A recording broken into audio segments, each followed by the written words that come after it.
Hey everyone, welcome back to another episode of the RepPath Podcast. Today we have a great topic because this is something that everyone that isn't in the industry yet is dying to know about. And there's a lot of myths, a lot that we're going to debunk today about the main myths in medical sales. And before we get into that though, guys, as always, please make sure if you want to see the recording of this podcast to subscribe to my YouTube channel, which is Unfiltered Medical Sales Coaching. Obviously, it's 100% free. So get on there so you can get this content and, this episode and all our previous episodes so you can view it at your own leisure. Secondly, we are live on LinkedIn, YouTube, Facebook, and Instagram, and also on every podcast platform. And most importantly, guys, for any of you that do not know about the RepPath Academy yet, please make sure you go on my LinkedIn calendar and reach out and check out our website at reppath.com so you can learn more about the Academy and what it takes to really break in this industry. We're helping new reps every week break in. At the bottom of the page, you could see up there are some of our recent graduates. Please view those testimonials, guys. These are real candidates that were in your shoes only a few months ago and are now doing really well in this industry. So make sure you reach out to learn more about the RepPath Academy today. And without further ado, then, guys, we're going to dive right in. Real quick, make sure you put your questions in. So halfway through the show that I can answer them for you, and Joe, or I can tell Joe them for you, and he can answer them. Thank you. Always one thing. There's always one thing, Joe. I got to make sure that we don't forget. I know. Thank you, buddy. So please, guys, any questions, please submit to the chat, and then we'll address them about halfway through the podcast. So today we're going to talk about debunking those myths. So everyone out there, guys, you all have a family friend, family member, a buddy, someone that that's in the industry or knows someone that's in the industry, and they're well-intentioned. They're always trying to do, what's right for you and give you the right information. But with saying that, guys, there's a lot of bullshit out there. A lot of these myths get created because people, again, they heard from a friend, and then it's like the game of telephone that it's 3 or 4 friends down the line, and then they start creating these misperceptions. So the purpose of today's call is to give you my honest feedback. Some of you may disagree. If you disagree, that's great. That's fine. But these are my experiences. This is what I dealt with, so I'm going to give you, close to 25 years of experience, and be real. I'm not going to be nice just to be nice. I'm not going to be all sunshine and rainbows to say that this is the greatest career in the world and everyone should do it. And there's no negatives that come with this industry. I mean, that's just nonsense. Of course there is in every industry. There's no perfect job out there, but we're going to go over some of the common misperceptions that people hear, or some that just, I'm going to clarify for you and say, yeah, this is true. So we're just going to go topic by topic and just rattle them off. And then whatever questions you guys, come up with, we'll discuss, about a half hour, around 3:30 today. So first myth that we're going to talk about is in medical sales, you have total freedom. Okay. That's not necessarily true, guys. You're going to be in the car by yourself. That's your free time. You're going to have freedom to pretty much set up your own schedule, and yes, there is more freedom than sitting behind a desk working with, in cubicles with other individuals around you where you have to be in that desk from 9 to 5, but at the end of the day, guys, you're not completely free to just do whatever you want out there. A lot of reps think that, you're going to have a hiring manager, you're going to have either a regional sales manager or a district manager who you're reporting to that, is still going to be making sure that they know where you are. They're not going to sit here. I mean, some companies want to see what you're doing every call, where they have sign-in pads that reps are getting signatures at doctors' offices just to record the time that they're there. And when you're interviewing for jobs, guys, you want to find this out during the process when you're speaking to reps before the interview. So learn about the job when you get in there, because this is a huge game changer for me. I know in the industry when I started, they didn't have a lot of that crap, But over the years, they started wanting to track where reps are. So they had these electronic sign-ins. Every time you dropped off samples, they're constantly tracking you in your car, whatever it may be. But a lot of times you are being watched. And I'm not being like, crazy, conspiracy theorist that Big Brother's watching you or anything, but you're not fully free. You do have a lot of freedom, but again, you're going to have a hiring manager that, they're going to see your calls on a daily basis. You're going to have calls with your hiring manager, either if not daily or a couple times a week, where they're going to want updates. So, at the end of the day, though, you're not completely free to just do whatever you want. All right. So just want to make sure that you're in the car. Yes, you have freedom. Yes, during the day, if you're running in between cases or you're going from one office to the next, can I stop and drop off the dry cleaning? Can I set up a dentist appointment during the day and bang that out? Do the little errands that most people that are sitting behind a desk can't do. Absolutely. And if you do have a manager or company that's even, ridiculing that, then that's, you might want to second think working for a company that cares that much to track every movement you make. But you're gonna have the freedom to do some of those things. But again, don't just think you get a job and that's it. You're out and you're able to do whatever you want. No, guys. They're going to be tracking your calls. They're going to be tracking a lot of your progress.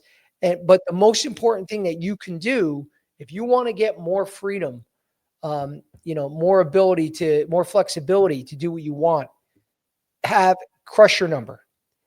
If you're kicking ass with your numbers, very few companies are going to care what you're doing. It's just that simple. I was that type of manager. I worked with managers that way. A lot of managers, if you're hitting your number and you're doing well, they're not going to bother you. You're going to have more freedom. Once you start screwing up, once you're not hitting your number a quarter or two in a row, you're going to get, it's just human nature. You're not hitting, you're not performing. So they're going to be on you to see what you're doing more. They're going to be tracking you more, and it's annoying. So if you want that more freedom, crush your number. All right. So next myth. You're going to work 70, 80 hours a week, especially in medical device. Complete myth. Bullshit. Not true. Okay. I'm very realistic when it comes to working hours every week. So a couple of things I do want to clarify, though. I don't count working at 7:00 at night if you answer a couple emails. If some of you guys do think that's work, that to me is not work. You could do that when you're watching a Yankee game or having dinner with your family. It doesn't take that much time, guys. It's seconds to respond to an email. If you consider that still working, then maybe not want to get into this industry, because a lot of times you're going to be answering emails from your manager, from your colleagues, especially if a customer contacts you. You don't check out. The doctor doesn't care that you only work 9 to 5. That doesn't happen in this industry. All right. If someone calls you, you pick up the phone. For me, I don't care when it was. I'm responding to a customer right away.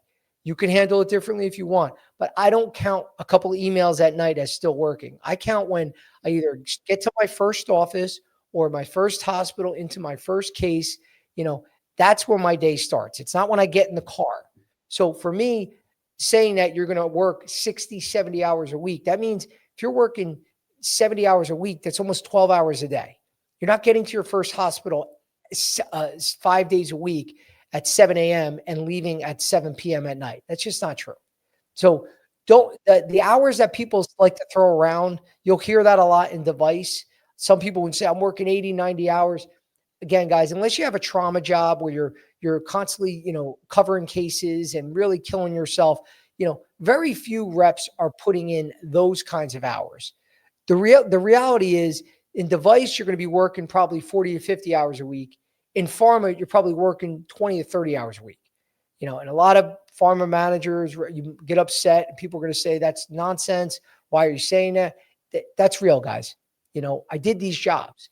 There's only so many hours a day you can call on doctors' offices, when a lot of them you can't even get in to see. A lot, they will only see you for breakfast or lunch. Then there's many that you don't even go see anymore because they're never going to use your product. So your territory shrinks a little bit. So there's only so many times you could just call on offices in pharma and spend hours and hours a day doing so. You're not calling on offices past 5 o'clock because 95% of them aren't even open. So very few are you're going to work, big, 50 plus hour weeks. It doesn't happen that often. Sometimes in device, but I'd say on average, device you're working between 40 and 50 hours. You're going to get people that say different things. A lot of them are just trying to impress you to show that they're working more. So that's like a badge of honor. Again, good for them. At the end of the day, the average rep is only doing those hours. So don't be scared off when you hear sometimes, I covered cases, I was in cases, for up until a couple of years ago that I was there till after 12 at night. Now, did I do that 5 days a week? No. I wouldn't want to work any job where I'm covering cases till after midnight every night. Nobody does.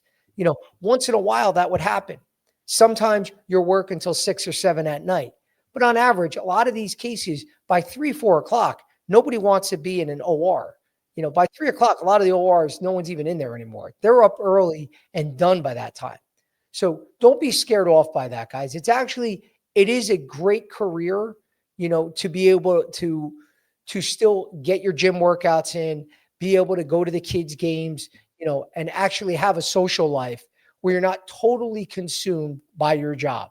But saying that, you do have to work hard if you want to be successful in this business, especially on the device side, because it is more demanding because you do have more case coverage, and you also, but you can't count the working, sending a couple of emails out or responding to emails, doing a little admin work after hours.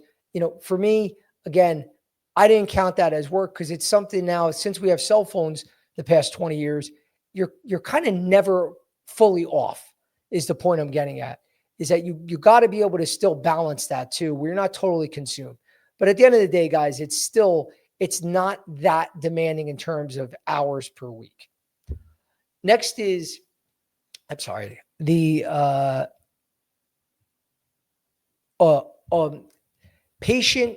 direct patient interaction in this industry. So if you're getting in the industry, and especially part of the interview process, you're going to say, and I hear this all the time, I love dealing with patients. I have a passion for that. I want to help patients out. And that's great. You got to have a real understanding of the number of medical device, not even pharma, because pharma, there's few, if any, that you're going to have real patient interaction. It's very rare.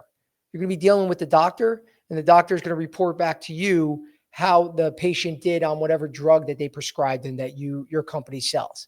But you're not sitting there with patients, actually talking to them, educating them, hearing about their issues and helping them through it. In pharma, that never happens. In device, it happens sometimes, but it's still very rare. So you'll be in cases, there's a patient on the table, your product helps the patient, you're there to support, but very few, for instance, spinal cord stimulation, I used to sell that. There was a heavy patient interaction where we're a part of the case. And then after the case, once they're implanted, that patient leaves with our cell phone. And then you're kind of married to that patient, because if there's a problem, they're going to call you first and you got to answer it. So, but that's rare. There's very few spinal cord stim jobs, where it's very rewarding in one part dealing with patients, and also dealing with patients is very stressful, because there is zero time 9 to 5. When patients are calling you, it's 2, 3 in the morning. You cannot answer if you don't want, but you're always worried about them calling the doctor and say, hey, I called Joe, he didn't answer. And then you're afraid of losing that business. So, but at the end of the day though, guys, you got to be aware there's not a lot of patient interaction where you're actually selling, talking to patients, seeing the success face to face. There's only a few device jobs that do that. For the most part, you're going to be learning about the success of the patients through the doctor. All right. Next is selling time. This is a big myth. You hear reps say this all the time. Joe, I want a medical sales job where I sell all day long. Guys, they don't exist. All right. When you factor in the travel time between offices, when you factor in the administrative work that you have to do, the waiting before you're seeing a doctor on the pharma side, or waiting, for cases to start, delays, everything. Actual selling time, the data shows, is between 7 to 10% of the time that you're actually selling. I mean, in front of customers selling. So you got to understand that, guys. You're not just getting up all day long, going from office to office and presenting whatever you're presenting in front of groups of people, doctors, nurses, staff. It just doesn't happen. You'll do a lunch. When you do a lunch, the lunch will come in, you'll set it up. You'll have an hour to 2 hours. Sometimes, you could spend a while there, and as people come in, you'll have conversations with them, and yeah, you're selling, you're talking to them, but it's a conversation here for 5 minutes, another one here for 10. The doctor usually comes in at the beginning or the end.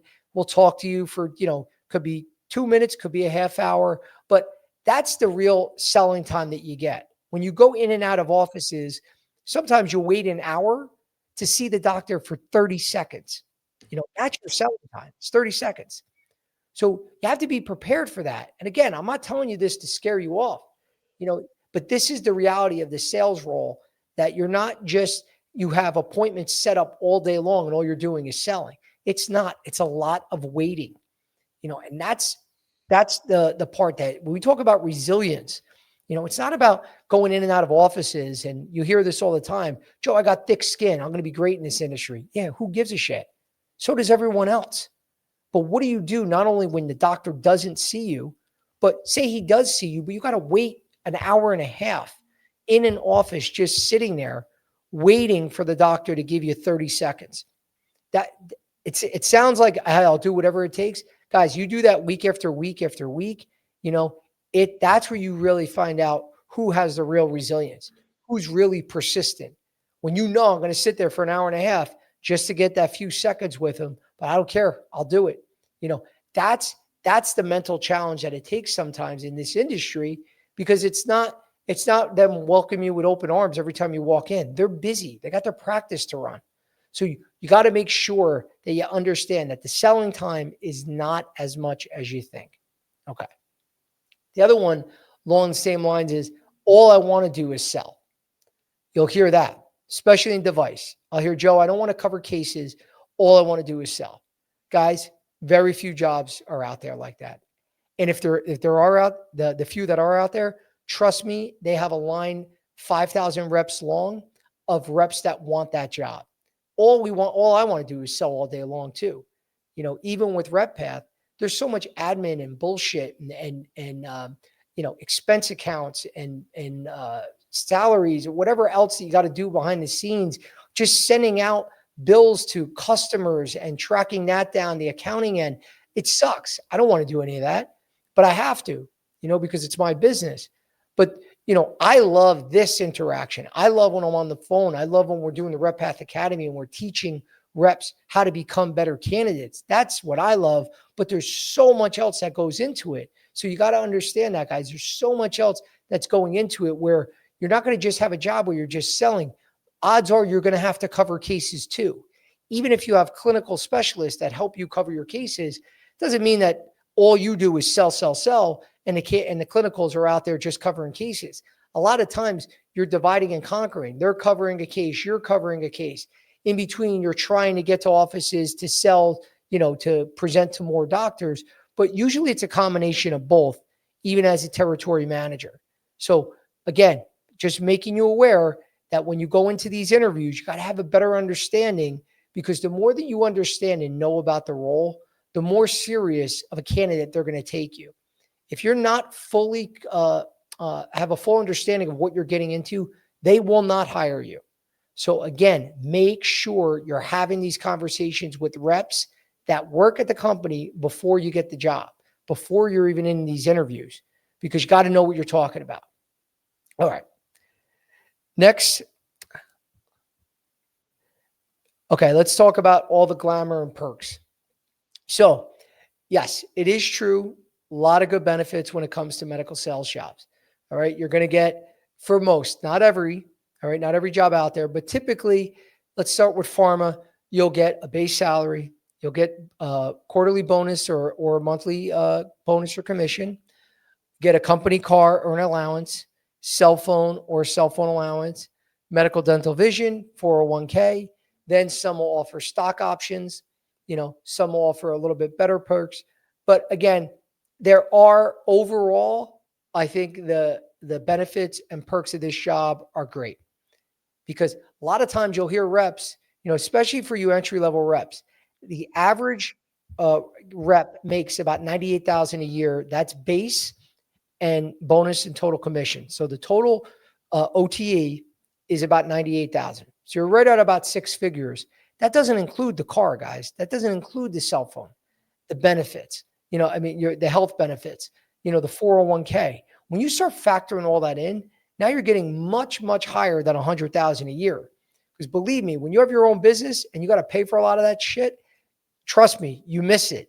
I love having my own business, but I do miss having my insurance paid for. I do miss having essentially a free car, not paying for gas. All those things, they add up. So that is one thing about our industry that I think is outstanding.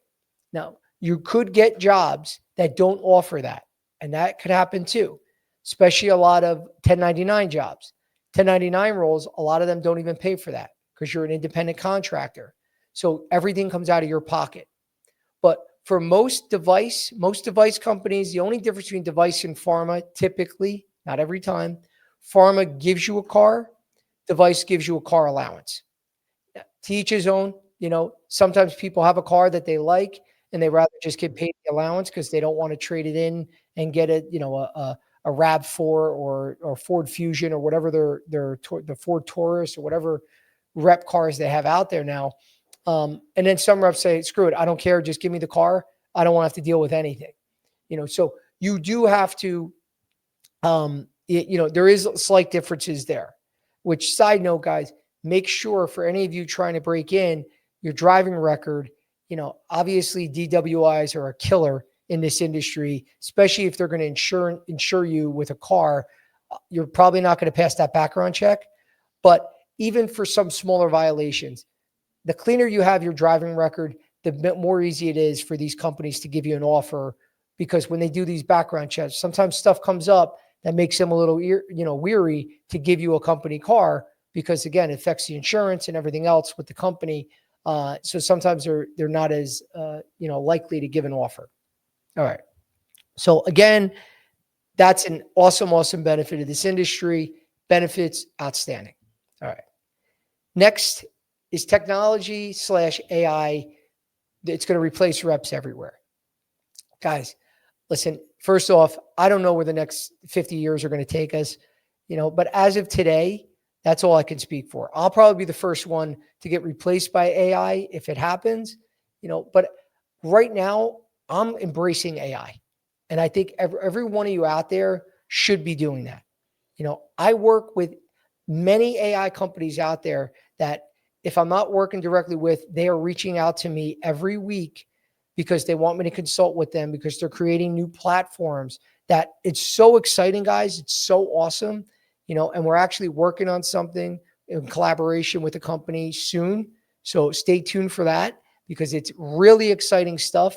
But I don't want to get too much into that. But right now, guys, the best piece of advice I can give about this myth is we don't know what the future holds. All right. But if you don't embrace it and say, I'm going to get better at AI, I'm going to use AI in the field as another tool, and not say, shit, that's the competition, I'm not going to deal with that. Screw that. I'm going to be the old school reps that's just going to go in there face to face, have conversations with doctors. Good luck. Keep doing that. Let me know where that gets you, guys. If you don't embrace AI, you're going to fall behind. All right. So the myth is it going to replace us? My opinion, no, it's not doing it anytime soon. So for now, embrace it and make it another tool in your bag, because it's going to help you get ahead and for the present. But don't think in the future, all of a sudden there's going to be robots everywhere. We don't know. For now, embrace AI and get better at it so you can compete with all the other reps out there. All right. Let's see. Trying to think of some of that, because I got a bunch of myths. So I'm reading through a bunch of these. The money, medical sales. You make a lot of money in medical sales. Guys, yes, you can. All right. So the answer is yes, you can make a lot of money. It depends on what is a lot to you, but here are the facts. On average, the average medical sales rep, pharma device, everything included, makes $178,000 a year. That's base, commission, total OTE. So sometimes reps make substantially more than that. There's reps making 4 or 5 over $1 million a year, but it's rare. So only about 8% make over 300,000 a year. These are sales reps. Of course, there's managers, VPs and all making, substantially more, but I'm talking about sales reps. The average rep is 178. The average top performing rep makes between 2 and 250. Now, you're going to tell me, Joe, I know my friend, he made 375. My friend made 450. Yeah, of course they're out there, guys. I'm just saying these are the facts in the data that only about 10%, a little less than 10% make over 300,000 a year. So that's still great money. Most people will say that's good money. You might not say it is. I think it is, but you just got to be realistic. It's not like you get one of these jobs and all of a sudden you're gonna have making $300,000 a year every year for your career. It's rare. So you just got to be very cognizant that you're going to probably be between the 175 and 250 range. That's where the majority of reps are. All right. Next, let me see here. This is just a quick myth that I think a lot of you know. You do not need a medical background to break into this industry. It doesn't matter if you're a bio major, communications major. For the most part, you could still break in without a 4-year degree, but it's very difficult because there's just less opportunities out there, but they're still out there. Very few pharma companies will hire you without a college degree. Just doesn't happen. Very few pharma companies will hire a college graduates right out of college. They usually want at least a year of B2B sales experience. Now, device and distribution, especially, you're more likely to get one of those jobs because they will hire reps right out of college. We've placed tons of those reps at many distribution and medical device companies. They like getting reps where they're green and they can train them. And they want the ones that have the intangibles that they could just go out there and make stuff happen. They'll hire them right away. So you don't have to have a science degree. Definitely doesn't matter. Sure, it can help with a company here or there. They require it, but it's very rare. As long as you got that 4-year degree, and you show them that you could do this and that you're the right person for the job, you'll be able to get most medical sales jobs. But the pharma side is more difficult. They usually want that year of B2B sales experience. Let me see what else I have here. This is one. Do the device managers respect pharma reps? This is one I'm going to get in trouble with, and I'm going to say it because it's a fact. Not every, of course, there's always outliers, but for the most part, if you start in pharma and then try to get into medical device, it's harder. It's much harder. You could start in device and get into pharma more easily than going from pharma into device. And the reason is a lot of these hiring medical device managers, they don't respect pharma reps as much. And I'll say it. I've been a pharma rep. I've been a device rep. I've been a manager. I've seen both sides. And the perception is because you're not in cases all day long, because you don't work those longer hours, they have the perception that you're not going to be able to bust your butt in this job. You're not going to be able to handle the longer hours when you get it.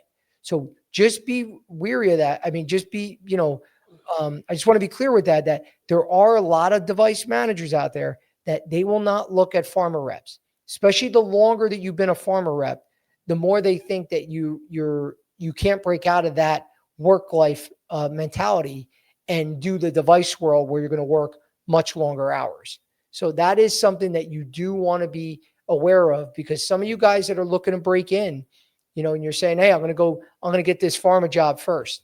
Okay, that's great. You can have a great career. But if you want to go into device after, then it's very difficult. So if you look at my background, you're going to say, Joe, you're full of shit. You're a hypocrite. You went from Organon to Boston Scientific, 100%. I went from pharma to device. The only reason why I got the device job with Boston Scientific was because they wanted someone that had strong pain management relationships. And I used to sell a drug called Avinza, which was a Schedule II drug in competition with Oxycontin. So they liked my pain management relationships and background. That's the only reason why I got the job in device. So they overlooked that. So you can get a job, but it's more difficult, but it does help, especially when you have those relationships that they're looking for. If you have a therapeutic area that you have good relationships in, they might not care where you came from. They just know, Dr. Jones, great. We want you on our team. Obviously they're not going to say it that way, but that can help you get to break from pharma to device. But I'm going to take a break right now and pause. James, do we have any questions from the crowd? Yeah, we got a couple questions. I was waiting for my weekly movie reference, but we didn't get one yet. So it's got to come. It's got to come naturally. Oh, I know it does. Yeah. I was Something's going to come before the end. I'm sure it is. Joe, do you think social media has glamorized medical sales in a way that sets false expectations for newcomers? I think yes and no. I think there's a lot of, let's be real. I see a lot of things on TikTok and Instagram where, there's good looking young reps, guys and girls that they're really doing it just to show off their abs, show out their workout routines or show how pretty they are. And it's kind of corny to me, but I'm old and ugly. So I don't do that stuff, but I get it. What's that? I said, you got that right. Thank you. So, but yeah, but they don't, that to me is a little corny, but I get it. It gets clicks. It gets you to recognize it. Sometimes though, their messaging a lot of times, if you actually pay attention to the messaging, which most people don't because they're staring at the good looking person on the screen, but their messaging a lot of times I think is pretty accurate, when they show the day in the life. But guys, there's always going to be bullshit when you're seeing stuff online. No one's going to show a video on TikTok of them waiting for 2 hours for a case to start. It's going to be amped up with graphics, with, different images. Even that, they're going to take something that's boring as hell and make it look interesting. But the reality is, guys, it's still a job. I love this business. I love the industry, but there's days that it sucks. You're waiting. Nobody wants to wait for anyone. That you can't glamorize that no matter what you do. So just be, you just got to understand that. Don't believe everything you're seeing. Talk to reps, especially talk to reps that have openings at the company that you want to apply for. Those are the ones you really want to get an understanding of what the day-to-day life is. Don't just look at these TikTok videos and go, I have a good understanding. Guys, no, they're made to get clicks, and it's made to look more exciting than what it really is. So just don't go in there with some caution. That's all. How often do reps realize within the first few months that this job isn't what they expected? I think I'd say about almost half. I'd say at least 30% of the time that reps, I think the big punch to the gut is that, wow, doctors don't really give a shit about what I'm selling. People don't really care that much to see me because you're going to come out and go into training. And training, you come out fired up. You think your drug or your device is the best thing in the world. And you should. You should have that confidence. You got to be realistic too, guys. You got to believe in what you're selling. But you also got to be realistic that there are a lot of options out there. There's very few products that are so unique and so revolutionary that doctors have no choice but to use you. It's very difficult. It's very rare. They occur. They happen every couple of years where there's blockbusters that really take off, of course. But for the most part, it's a Me Too world where there's Me Too products, Me Too devices, Me Too pharma drugs, and that's okay, guys, because at the end of the day, you got to sell yourself. So I think that's the biggest punch to the gut. Reps come out there, they're all fired up. I got the best drug. I got the best device. They get out there and they're like, holy shit, wow, I called on 10 offices today. I didn't see one doctor. Or I've been working all week and I didn't see a doctor, and it's like, wow, I don't want to do this. This sucks. That's the biggest punch to the gut that a lot of reps get. And I will tell you this though, guys, no matter how bad it is, if access is a real challenge, it gets better. Those offices that look at you like you're disgusting the first time you walk in there, trust me, give it time. In a few months, these are the same offices that are like smiling, big open, they got a big smile on their face. They're welcoming you in the back in a few months. It happens. But that takes your effort. That takes your ability to bring value, because you'll see that turnaround. So just don't be so wow, like what the hell did I get myself into? That's why I always want to be realistic with everyone, so you don't have that. So you know what you're getting yourself into, so you're not built off these false expectations. So, but I'd still say between that, I'd say, I guess, between 30, so about 40% of the time reps are like, wow, this is not what I thought. I do think most reps, though, after that, as they give it more time, they realize, wow, it's getting better. But the ones that quit and can't last, you'll see that within the first 3 to 6 months, because they're like, wow, this isn't for me. But they didn't try to work past to build those relationships, so it started to get better. We have Joe, do commission structures change from company to company? And can you break down a common commission structure so new reps don't get blindsided by them? Yeah, and it definitely depends on the company. So to break it down a little bit between pharma and device, and I'm going to simplify this. We're not going to get into every structure because, again, we could be here for months talking about it. But generally, in pharma versus device, you'll get a quarterly bonus based on where you're ranked in the sales on the sales team. So sometimes with pharma, typically they'll have a bucket of bonus dollars that they have set aside. So we'll just make numbers easy. There's 100 reps at a company. They have $100,000 in the bonus pool, and that's going to be spent at the end of the quarter, no matter what. No matter how high the sales or how low the sales, they have money set aside for bonus dollars. And then depending on where you're ranked, you'll get, anywhere from $0 to $10,000. And again, it could be much higher than this. It could be in that range, depends on the company. But usually it's based on having a pool of bonus dollars that get distributed to the reps. So the higher you're ranked, the better bonus you're going to get. Now, there's also commission payments that could happen monthly. That typically happens in device. So for instance, when I worked in one of my previous device jobs, I got a monthly commission check on top of my base salary, and then I would get a quarterly bonus. If I hit my number and above, I would get a certain dollar amount above that. So a lot of times though, in device, the difference between device and pharma, typically pharma, you're getting commissions, usually monthly commissions, sometimes quarterly. Device, you're getting monthly or quarterly commissions. Pharma, you're getting quarterly bonuses. The money in device typically is the ceiling is much higher. So I've seen reps make 100 or more in a quarter just in their bonus. I've never seen that in pharma.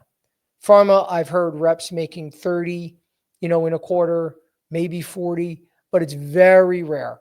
They usually get higher base salaries versus the lower base salary that a device rep will get. But usually the potential is much, much higher in device.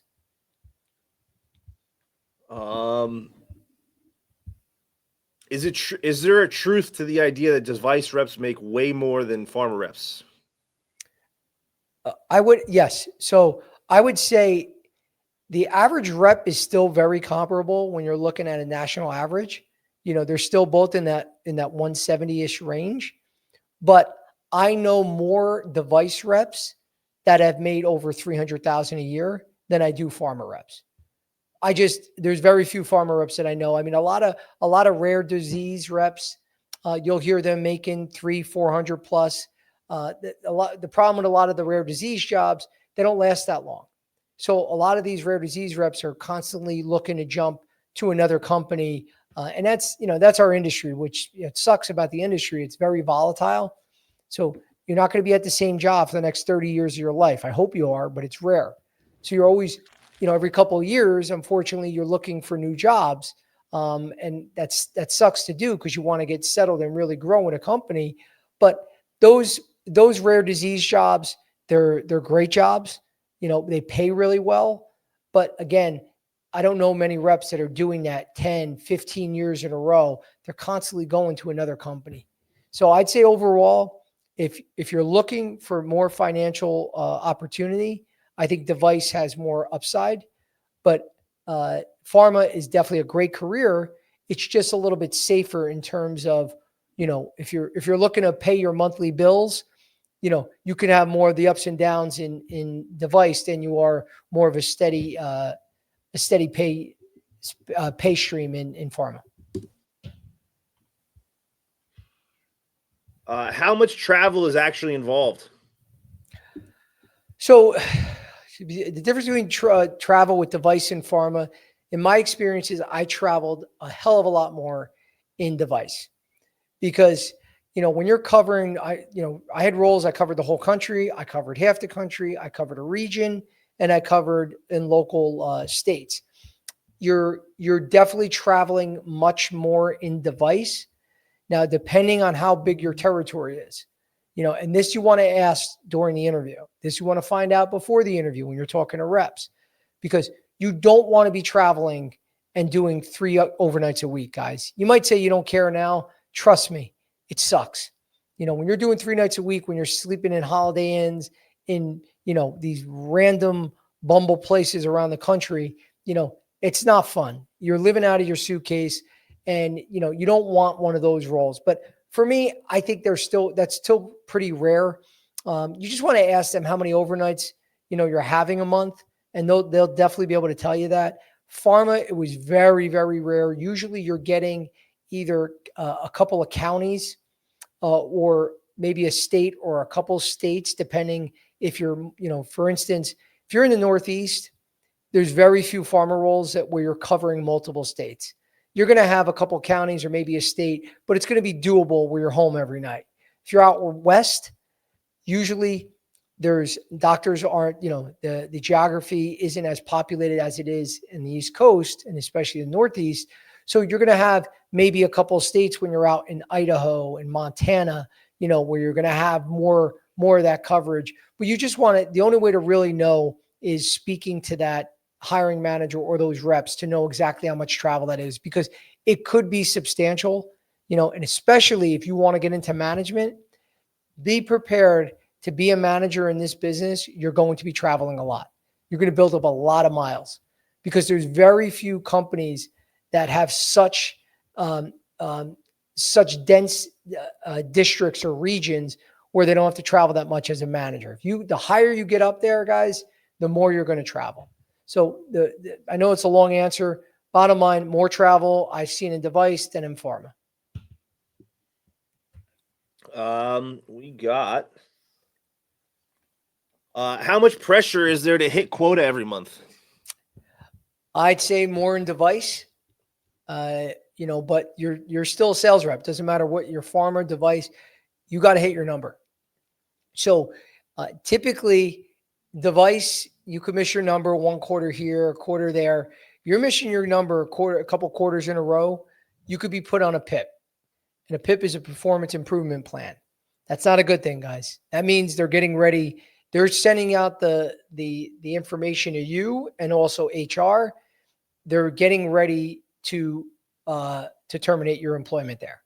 So when they put you on a performance improvement plan, that basically means you're going to probably have a month, up to 6 months, depending on whatever the timeline is, where you got to get your numbers up or you're gone. So, again, I'm not trying to tell you this to scare you, but if you guys can't handle the pressure of having to hit a number month after month, quarter after quarter, do not get in this industry, because you're here to perform and you're as good as your last sale. You'll hear that all the time, guys. You could be a 3-time President's Club winner. You're not hitting your number the next year. They don't care. So you got to have that mentality to always want to compete, or don't get in this industry, because that stress, because especially you could be doing a lot of things right. I've had this happen to me where I had a patient on the table. It was the last day of the quarter. I needed this surgery to go off to hit my number. And the patient's blood work came back that it was a no-go to do the case. I've had this happen. I had a patient freak out, and had an anxiety attack that the doctor said, Joe, we're going to reschedule on Tuesday. Now I'm sitting there. This is the last day of the quarter. I can't freak out in front of the doctor and the patient that I'm not going to hit my number. But these are things that happen that are completely out of your control. But the company doesn't care. At the end of the day, this was your number. You fell short. Don't care. But they're also not going to, just because you don't hit your number one quarter, look to fire you. All right. So you always want to be doing, everything you can, with building relationships within the company, with doing all your administrative work, doing all the things outside of your number, because you could control most of those guys. Control the controllables. Because when you're not hitting your number, trust me, if your expense reports are a disaster, your communication sucks with your manager, they will get rid of you. And they'll have the excuse because you didn't hit your number.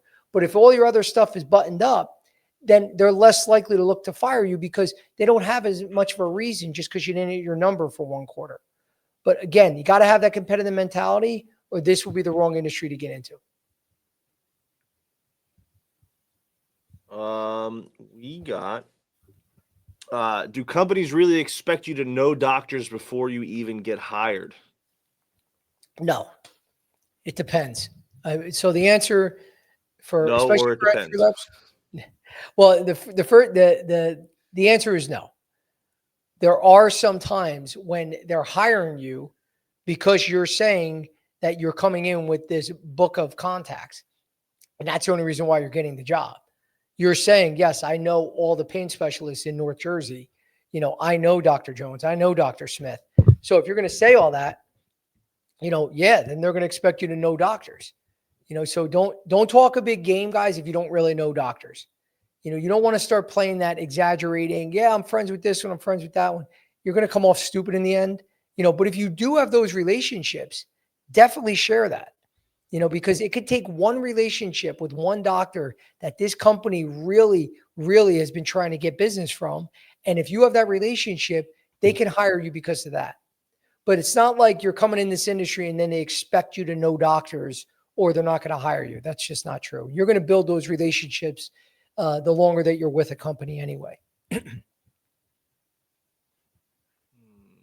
We got, what are some financial realities new reps don't prepare for, like taxes, travel costs, or delayed commissions?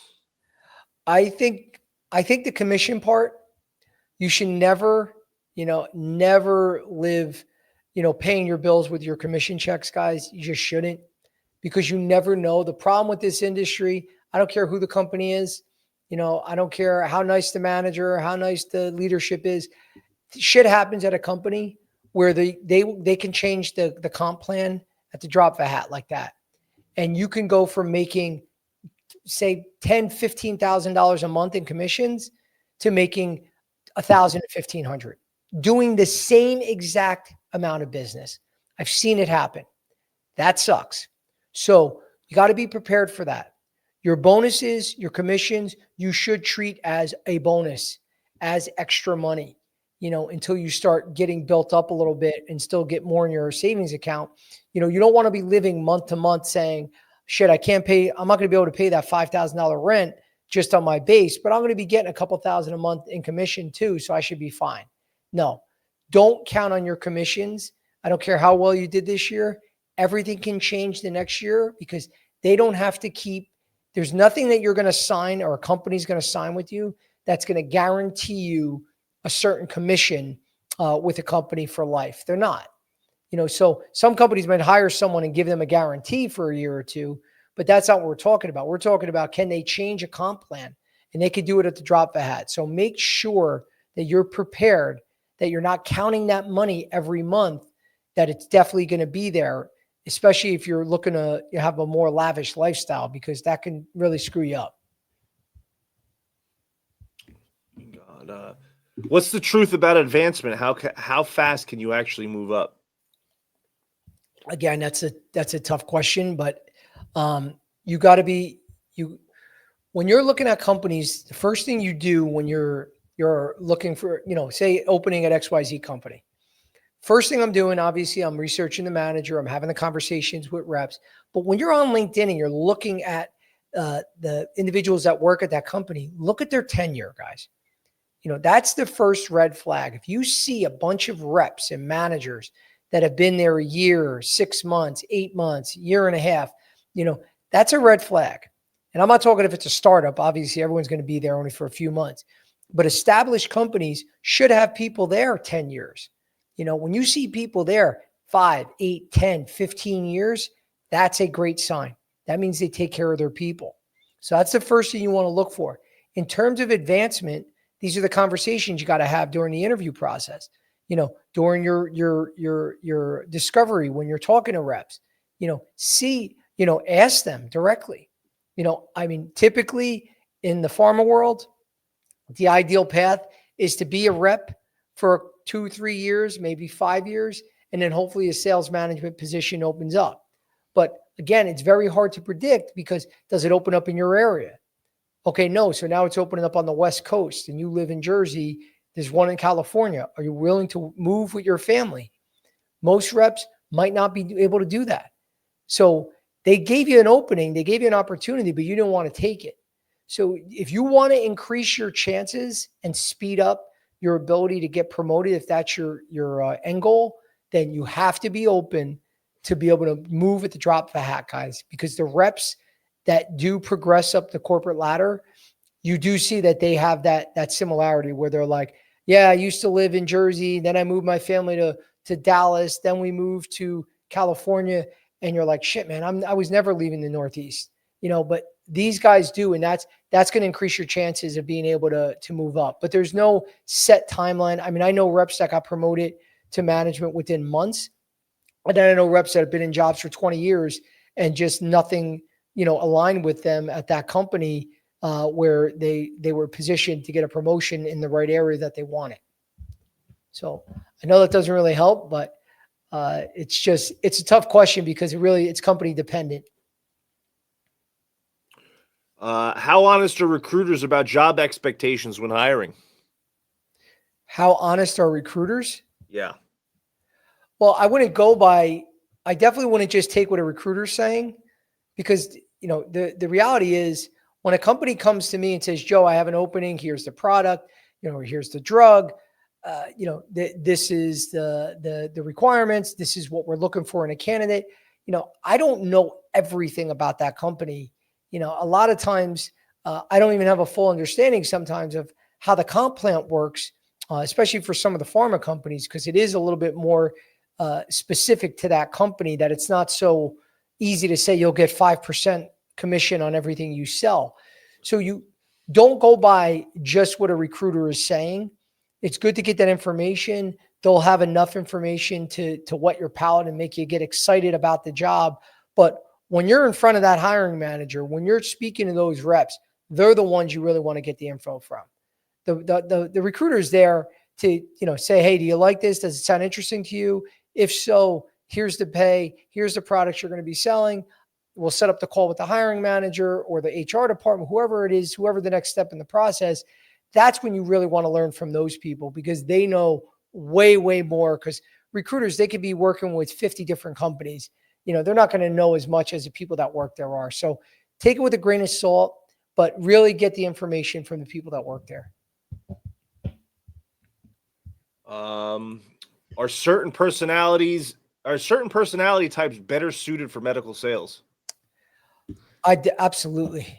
I think one of the key characteristics that most companies, it's hard to find a bad candidate that has good energy, positive, good energy, always smiling, happy. And I'm not saying you act like a cheerleader and just, act like you're on some sort of hallucinogenic, Jesus, can't even talk, but they act all just, like you're on helium all day long. No, but just have that positive attitude, and bring energy. Those two things, most companies are going to be attracted to those individuals. They don't, if you got someone that's constantly real serious, not smiling. I mean, don't forget, you're in the public, guys. You're going to be working with not just doctors, but their whole staff, hospital teams, where they don't want someone that's an asshole, basically.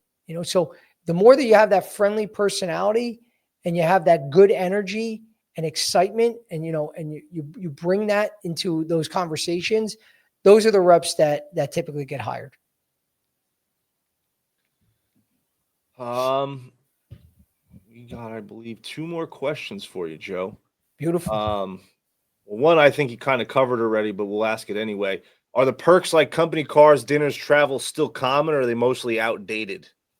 Yeah, and that's, like I said, it's definitely still common. There are a lot of companies out there, though, that you got to ask. Don't assume that just because it's a medical sales company, whether it's pharma device, that you're automatically going to get all these perks. You got to get that. You want to get that ironed out in these conversations along the way. You don't want to talk about that on the first call. So this is a good point to just bring up quickly, guys. That first interview is about you showing them why you're a great rep, why you're the best fit for this role. You're going to find out along the way about all the perks.